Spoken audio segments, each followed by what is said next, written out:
About Cannabis Public School, our mission is to ensure everyone across America has accurate information about the holistic benefits and potential risks of cannabis.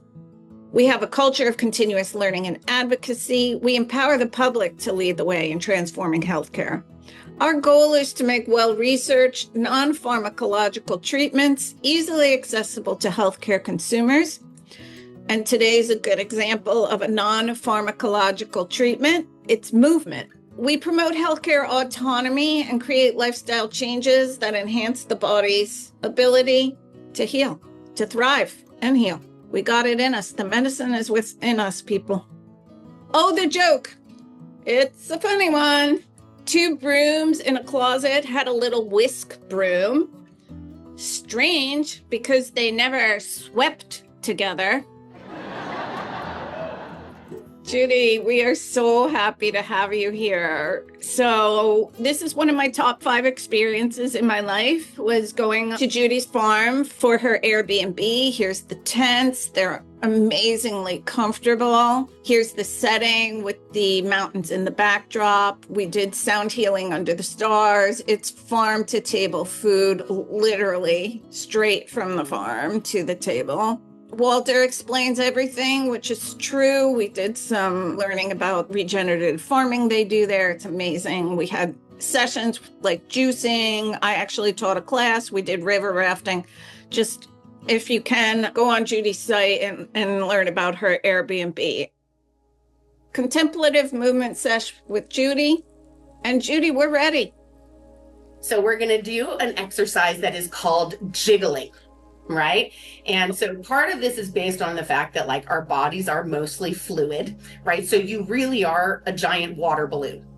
That is what you are. Even your bones in vivo, they're not as rigid as you think they are. They're pliable, right? So we want to be thinking our body is like a big water balloon. And I want you to just start to like gently bounce up and down, like let everything just totally be free, right? Let your head move around on your neck. And just as you're doing this, I want you to feel like what feels fluid. Yeah, get those arms moving, Mel. What feels fluid and what doesn't? What feels like it isn't moving? What feels rigid, right? Do this for another like 10 seconds. Okay, now stop. And close your eyes, and I want you to just feel your body. And notice, where does everything feel kind of stimulated and like it's moving? And where do you maybe feel stuck or rigid or like you're holding tension? Or where do you actually experience something you would call pain in this moment? And just feel that for another minute. If you feel so called, right, if something is feeling tight, you could jiggle that part a little more. Right, okay. And feel your feet on the floor. Let them get softer.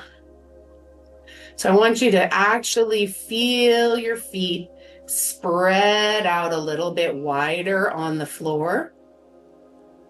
You can actually kind of wiggle your toes and spread them out a little bit. And do you feel like you're bearing weight equally through your feet? Right? Both, forward and back, side to side.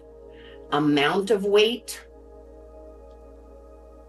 And just see what you notice. You're wanting to go at this from a place of curiosity, to just find out for yourself what's going on in there.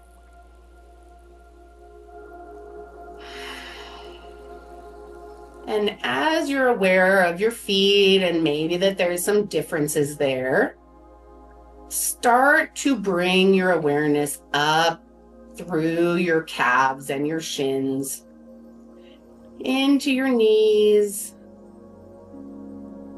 into your thighs. And same thing as with the feet, just notice for yourself, do these two sides feel the same? You can potentially feel like those lines of tension or strain or muscle use as you tune into this. And do they feel different on each side? Maybe you're clenching one glute more than the other as you're standing here. Maybe you have a sense of, oh yeah, like as I'm standing heavier on that right foot, I can feel how even up in my pelvis, I feel a difference, right? I want everybody to just relax their bellies, soften your knees a little, and just shake your hips out. And you want to see if you can get to a place with your spine and especially your sacrum, right? That triangular bone at the base of your spine.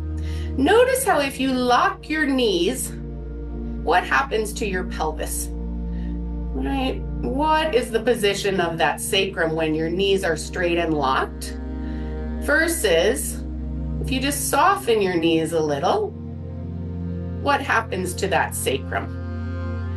Right? And what I'd love for you to notice is that when you lock your knees, let's do it again, lock the knees, your glutes turn on, right? Because your body kind of senses that you're starting to fall forward when you do that. So your glutes just automatically kind of turn on to hold you up. But when you soften the knees, that sacrum can kind of drop down and be a little more straight up and down in gravity. And can you notice that now you can kind of relax your glutes? And instead, what I hope you notice is like you just bring in a teeny little bit of lift in your lower abs. Right? Now from this position, your upper body hopefully can just be totally relaxed. Right? A lot of us were taught when we were kids that good posture is kind of that military posture where you're like squeezing your shoulder blades and shoving your chest forward. But that just creates a ton of tension up in your mid back, right? And it's really not where good posture comes from. Good posture comes from your lower abs. So ideally, your knees are soft, you've got just this little lift in your belly, and then you can totally relax your neck and your shoulders. And just stand here for a moment and feel what this posture feels like to you.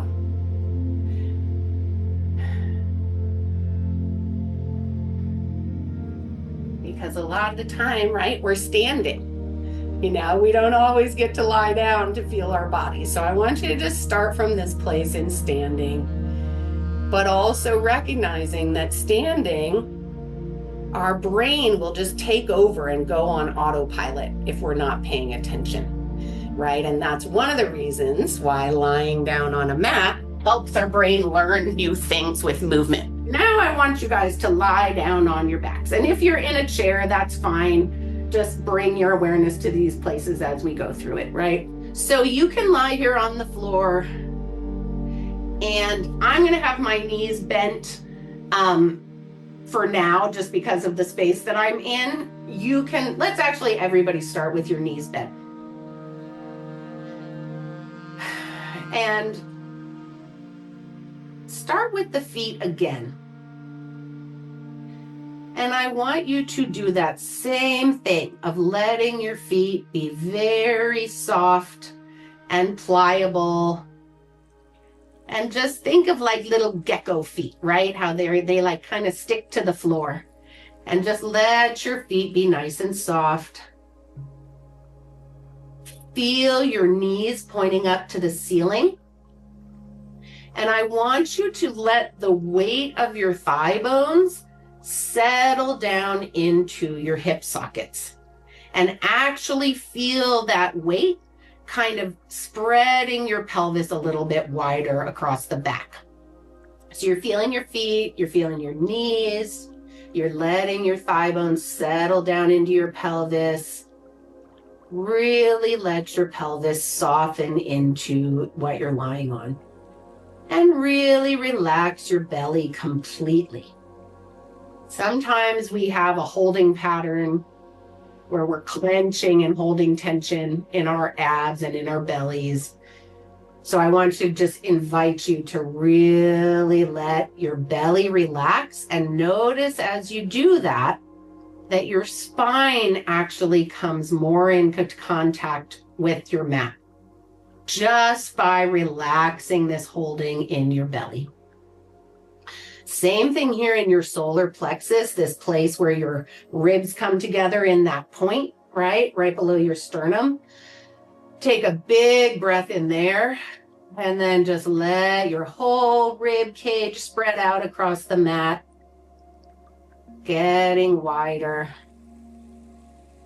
And now feel your chest. Take a breath into the fronts of your shoulders and your chest. And I want you to totally let your chest soften. And as you do that, notice that your shoulder blades will become more in contact with your mat. So a lot of the time we feel pain and tension in the back of our body, but it's very often caused by tension in the front of our body, right? So if you get that like mid-back between the shoulder blades, tightness and tension, and you try to work that out with massage or like a, some sort of massage tool, and you just do it, and it feels so good when you're doing it, but like it never really helps that problem go away. It's because you're tensing in the front, which makes those muscles in the back have to work that much harder against gravity. And so a lot of what we want to focus on is releasing tension from the front so that the back can relax. So the chest and shoulders, this is especially important. I want you to do some little shoulder rolls. So go up to the ceiling with your shoulders, up to your ears, press them down into the floor and slide them down to your hips. And just do that a few times and really feel the quality of the motion, right? Does it feel crunchy in there? Does it feel tight? Does one side feel like it's doing this motion differently than the other? And now just stop and soften those shoulders and chest a little more. And one thing that I want you to be aware of is there some kind of internal resistance to letting go?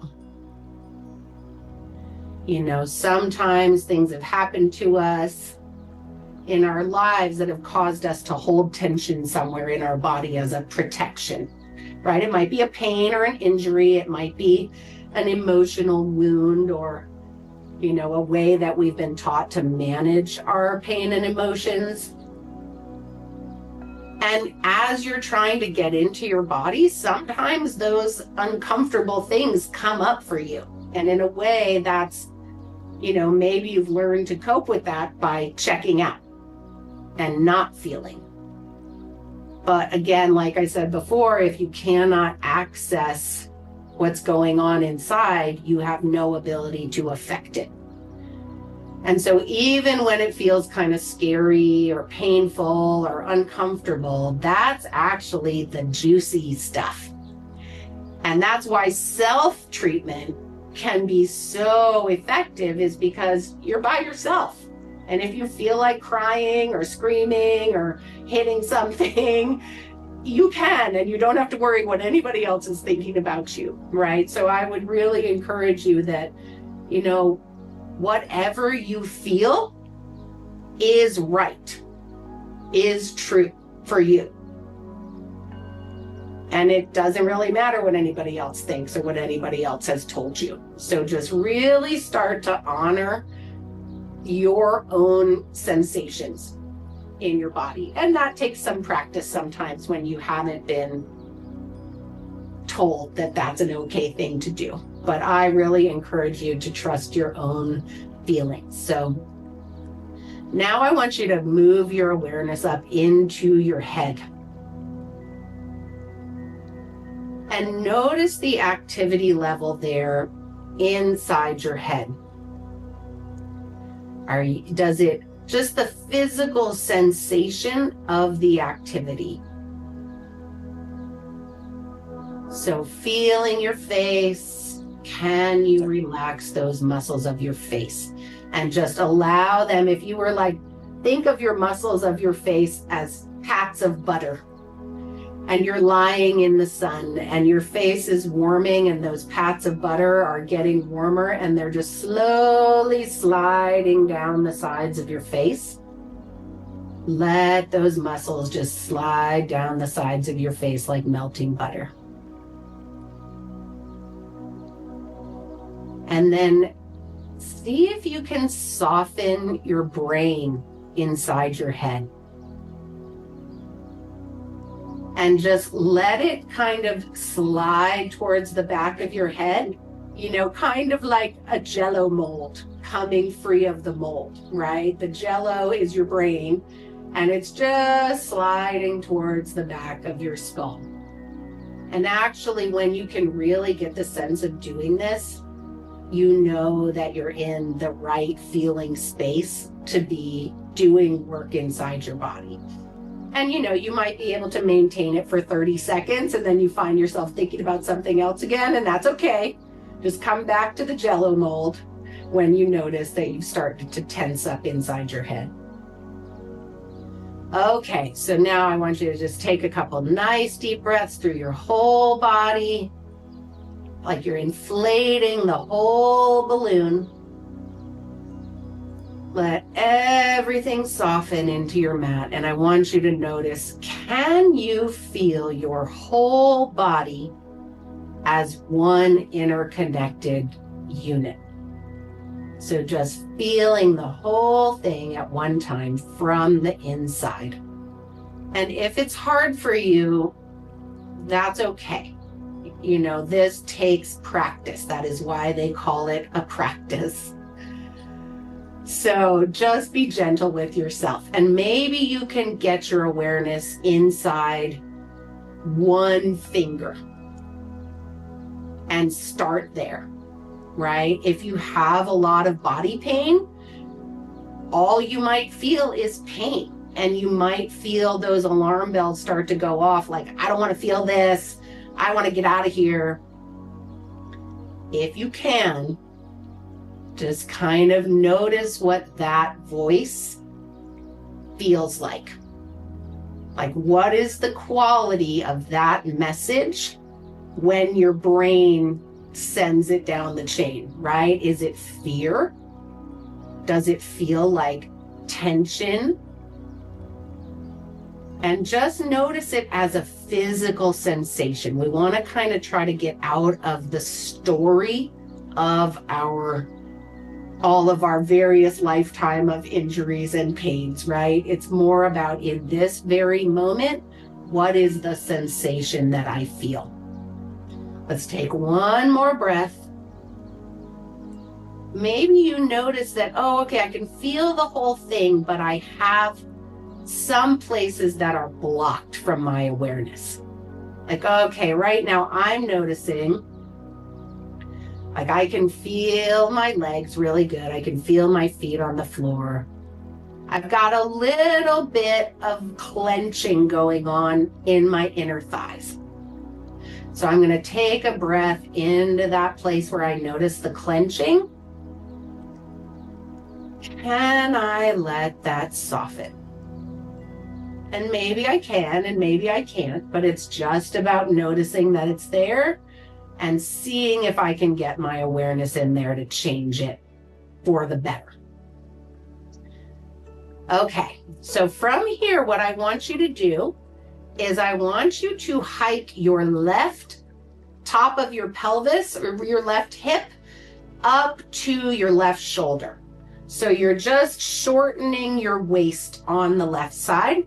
As you do that, you'll feel that the right side is actually getting longer. Okay, and now we're going to switch sides and hike the right top of the pelvis up to the right shoulder. And as we do that, we notice the left side's getting longer. So I want you to just gently and slowly go back and forth, hiking the left, reaching the right side down towards your foot, and hiking the right and reaching the left side down towards your foot. And just tune in. So all you're really doing is pivoting around the center point of your sacrum, hiking on one side and hiking on the other, right? And do both sides feel the same? Are you using the same muscles to do that movement? So do you feel that activity in the same place, right? Maybe does one side feel tighter than the other, like you just can't move one side as much as the other? Now, I want you to notice that if you have actual pain when you do this movement, just try to make it smaller then. So we're not trying to go into pain. You're just noticing like, oh, okay, when I hike that right one up, I can go this far. But then if I go further, I start to notice pain. And it might be pain in the pelvis where you're moving. Maybe it's up higher. Maybe it's down in your knees. I don't know, because everybody's different, right? So you have to feel that for yourself. What is the whole interconnected relationship when you try to hike one side and hike the other side? Now let's come back to center. Now what I want you to do is curl your tail. So when you're lying here, you're on the center of the sacrum. Now I want you to curl so your low back is pressing more into the mat and your tip of your tailbone is coming up off of the mat. Okay? And now go down in the opposite direction. So you're going down more towards your tailbone and creating more space underneath your low back. And curl, so flatten the low back, roll the pelvis back, the pubic bone comes up to the ceiling. And then go down. The pubic bone is going down to the floor. Same thing now. If you notice pain in one direction or at one extreme of motion, first, just notice that that's happening without judgment. And then kind of see, well, what's happening there? Do I get the pain because I'm starting to tense someplace up unnecessarily? And could I just change that? Do I get pain when I go too far into the motion and maybe I can just do it with a smaller amplitude? Right? Let's go back and forth. So this is just rocking, right? And a lot of people know this as like a pelvic curl. I want you to imagine too, so you know your sacrum has like a little spine going up and down the center of it. And I want you to feel as you curl and arch, are you going right up and down the center of that spine of your sacrum? Or are you like jogging off to one side as you go through the range of motion? And again, you're just noticing that.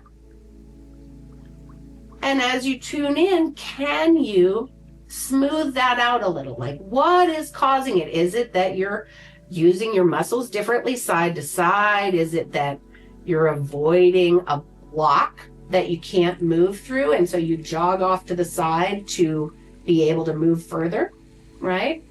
You're just noticing with curiosity. And the other thing I want you to start to notice now, what muscles are you using to curl your tail? Are you pushing with your feet and using your legs to do it? Or are you engaging your lower abs? Right? Your transversus abdominis and your rectus abdominis are going to do this motion if you let them. But a lot of us are not very connected to our core, so we're going to choose without thinking to push with our legs, right? I want you to see, can you keep your legs completely relaxed and your glutes completely relaxed and still do the movement?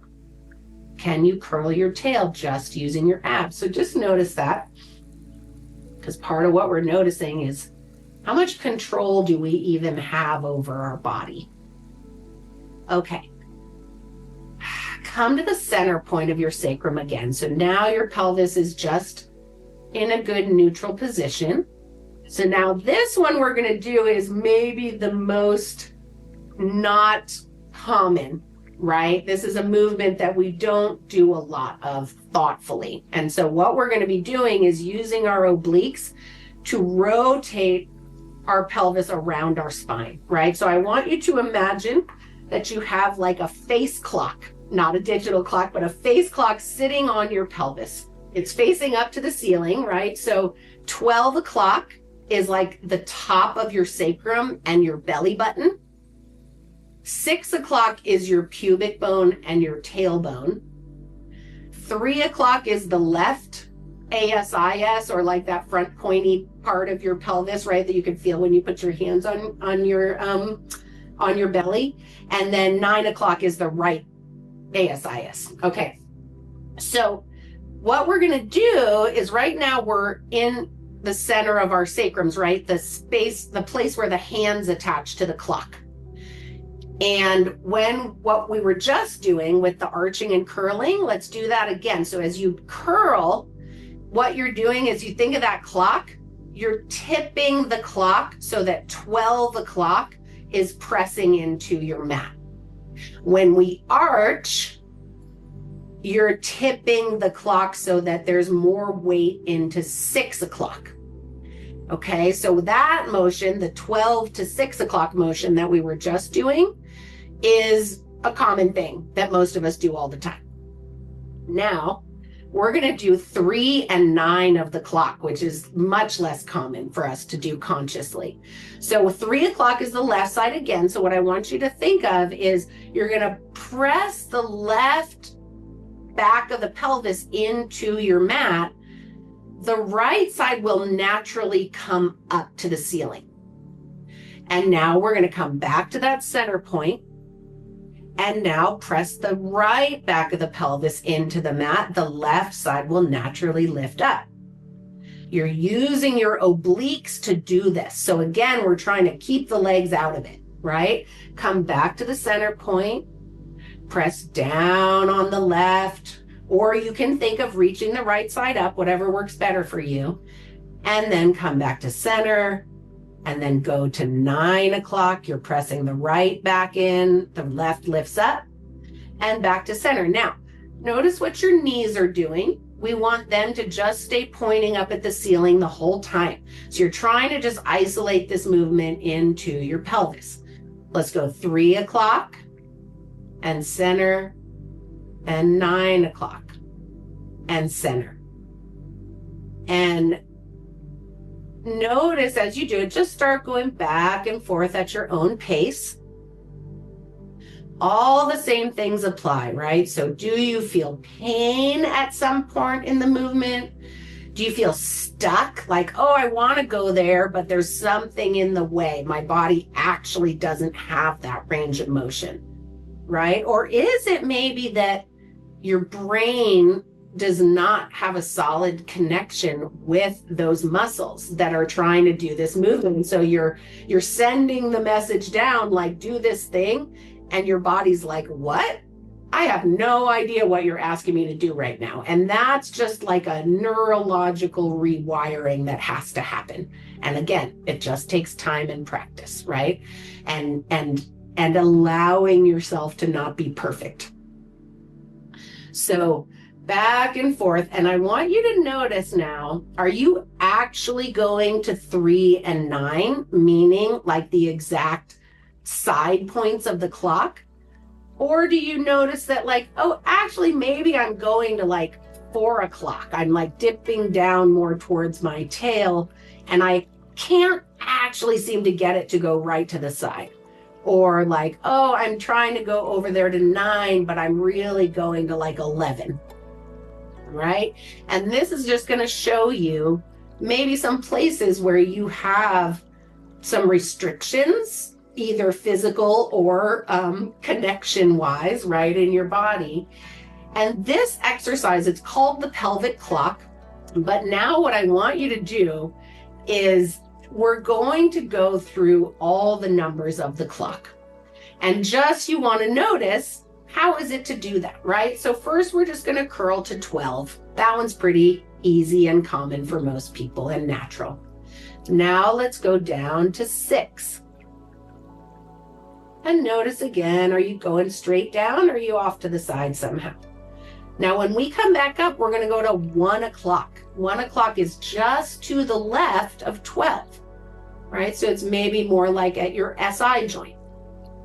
And now we're going to go to 7. So 7 is down, but slightly to the right.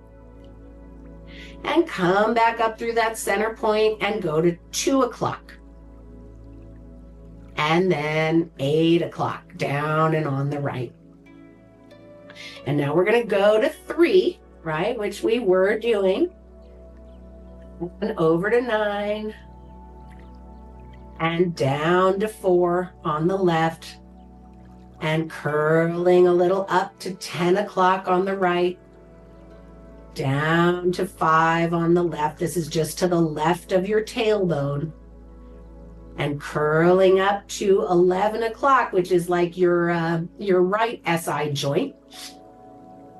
Come down to 6. And we're going to finish at 12 o'clock, right? And I want you guys to go through those diagonals maybe 2 more times, just at your own pace. And just, you want to have this really broad awareness of your body, right? So not super focused in and causing tightness, but just feeling your body moving through space without judgment, just with curiosity.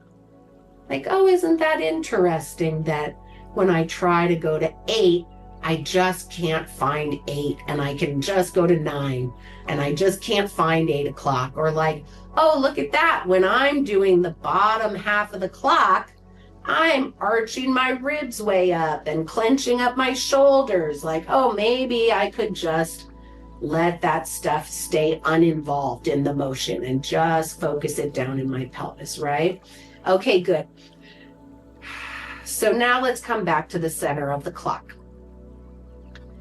And now what we're going to do is we're going to go around the rim of the clock in a, so like imagine that you had a big wide pasta bowl and it was filled with water within like an inch of the rim. And what I want you to do is you're going to tip to 12 o'clock and you're just going to go enough that the water comes up to the rim of the bowl, but doesn't spill over. And now we're going to go to 1 o'clock and 2 and 3 and 4 and 5 and 6 right in the center, 7, 8, 9, 10, 11, and 12, right? And now go around clockwise like that a couple more times. See if your clock is round.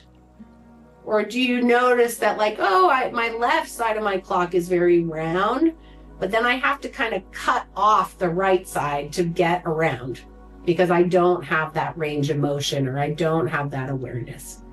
Go around one more time, nice and slow. Notice what your legs are doing. You're trying to keep them out of it. Just use the abs. And now let's go around counterclockwise a couple times. So 12, 11, 10, 9, 8, 7, 6, 5, 4, 3, 2, 1, and 12. And just go around counterclockwise a few times. Trying to keep the knees pointing up at the ceiling, relaxing the neck and shoulders, really just focusing that motion down into your pelvis. Okay, good. Now come back to center. And I want you to just take a moment here and just notice, does your pelvis feel differently into the floor now than when we first started? Do you feel that you are more able to relax your pelvis into the floor? Or maybe, do you now feel irritated, right? Did you irritate something as you did this, right? And that is okay because it's just information for you, right? I would like for everybody to get rid of the word pain in their vocabulary when they're talking about their body, because pain is not a useful word. It does not describe the sensation, right? Stabbing, burning, aching, tingling, tightness, spasming, right? Those are actually useful words because they mean things, right? That what that sensation is can help you determine, like, oh, is this musculoskeletal pain? Is this nerve pain? Is this pain from inflammation? Right?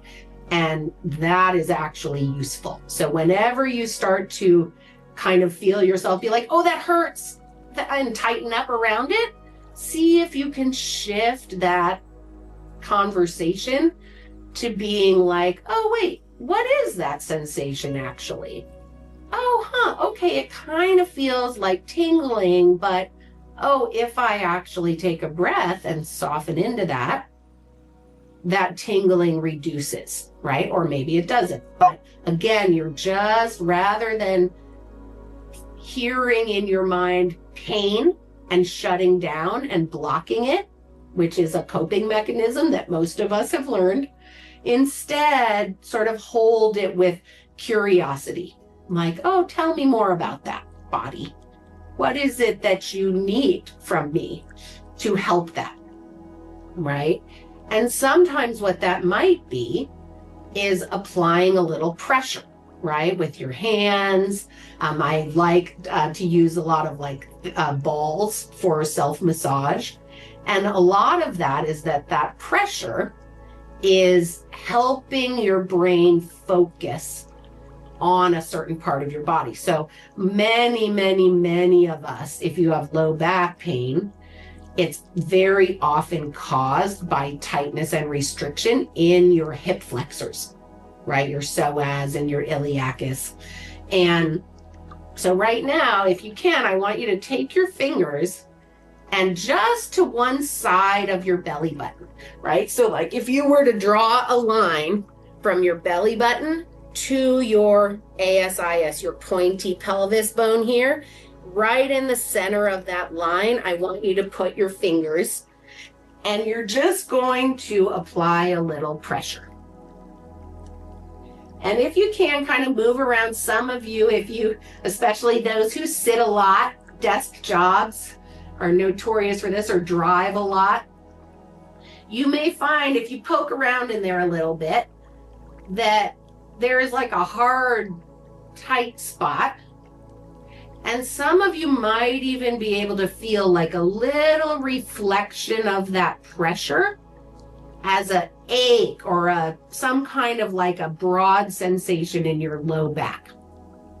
And if you do get that connection, that's telling you that these muscles and this tissue in the front that you're putting pressure on, they are related to your low back pain, right? And you can feel that for yourself, because when you put pressure in here, you feel it back there, right? And that to me is one of the most valuable parts of being in your body, is you don't have to trust what somebody else told you. You can feel it for yourself, right?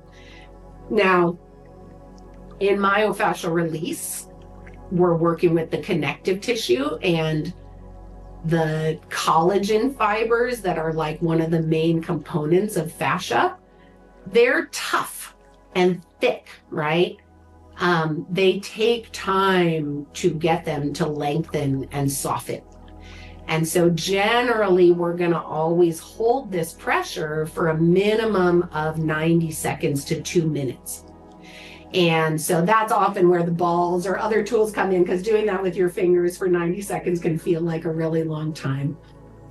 But what you're trying to feel for is that, you know, maybe you go at it from the place of, I feel this hardness externally with my fingers. And that's okay, right? That's a good place to start with. At least it's still you. But ideally, what I'd love for you to develop is the feeling more of like, oh, I'm putting the pressure in with my fingers, but I'm actually feeling the pressure inside my body. I'm feeling the pressure from those hip flexors. And over time, and we've been here maybe almost 90 seconds now, right? You might start to notice like, oh, that just softened a little and my fingers could sink in a little bit deeper. Or like, oh, it doesn't feel as intense of a sensation as it did a minute ago. So I could put in a little more pressure to get that sensation back into my low back or in my hip flexors. Take a couple breaths. You're just trying to let go of the resistance in your tissue to the pressure of your fingers and see if you loosen that, if you soften those hip flexors, can you feel that your fingers can just sink in deeper? And maybe as you're doing this, you notice like, that's interesting. As I'm putting this pressure in my belly, I actually can kind of feel something in my shoulder or in my knee or in my opposite hip. And what that is your fascia. That is your connective tissue showing you that like, okay, I'm trying to work out this tightness here in my hip flexor, but it's showing me that fascial web has a connection into that opposite hip or up into my shoulder or into my knee. And then that is giving you your next thing to do. Like, oh, okay, well, maybe now if I'm not going to be able to get this to release directly here in my hip flexor, I'm going to have to release my shoulder first. So maybe I would go get a ball and put pressure in there or use my hands, or I would do a stretch that's for that area, right? So you're using what you feel to help you know what's going to be useful to you in getting this tension to let go. Right? So hopefully that makes sense to you guys and you're actually having that experience in your body. But if you're not, it's okay. Just give it time, right? We all have sort of different places that we're starting from. And I want you to just be open to the possibility that you could feel this. And one day it's going to happen and you're going to be like, oh my God, that's what she was talking about, right? This happens all the time with Pilates because people are thinking about it one way. And then all of a sudden, after doing it for weeks, maybe your brain shuts off, their thinking brain shuts off, and you start doing it by feel, and it changes everything. Even though someone looking at you from the outside would think you're doing exactly the same thing. Okay. This exercise of the pelvic clock and being able to work with your hip flexor tension, these to me are the absolute most useful tools if you have low back pain in both preventing it, right? Like noticing that you're starting to get out of alignment. Like if you do the pelvic clock and you get good at it and you notice like, okay, if I do this every day just as a check-in, all of a sudden one day you may notice like, oh shoot, I can't get into that right side of the clock anymore. Like something's going on. If you can then slow down and work with that, you will very likely prevent a flare-up of your low back pain or like your back going out. Because what'll happen slowly over time is your pelvis will start to shift out of alignment and you don't notice it and you don't notice it and you don't notice until you bend over and pick up that piece of paper.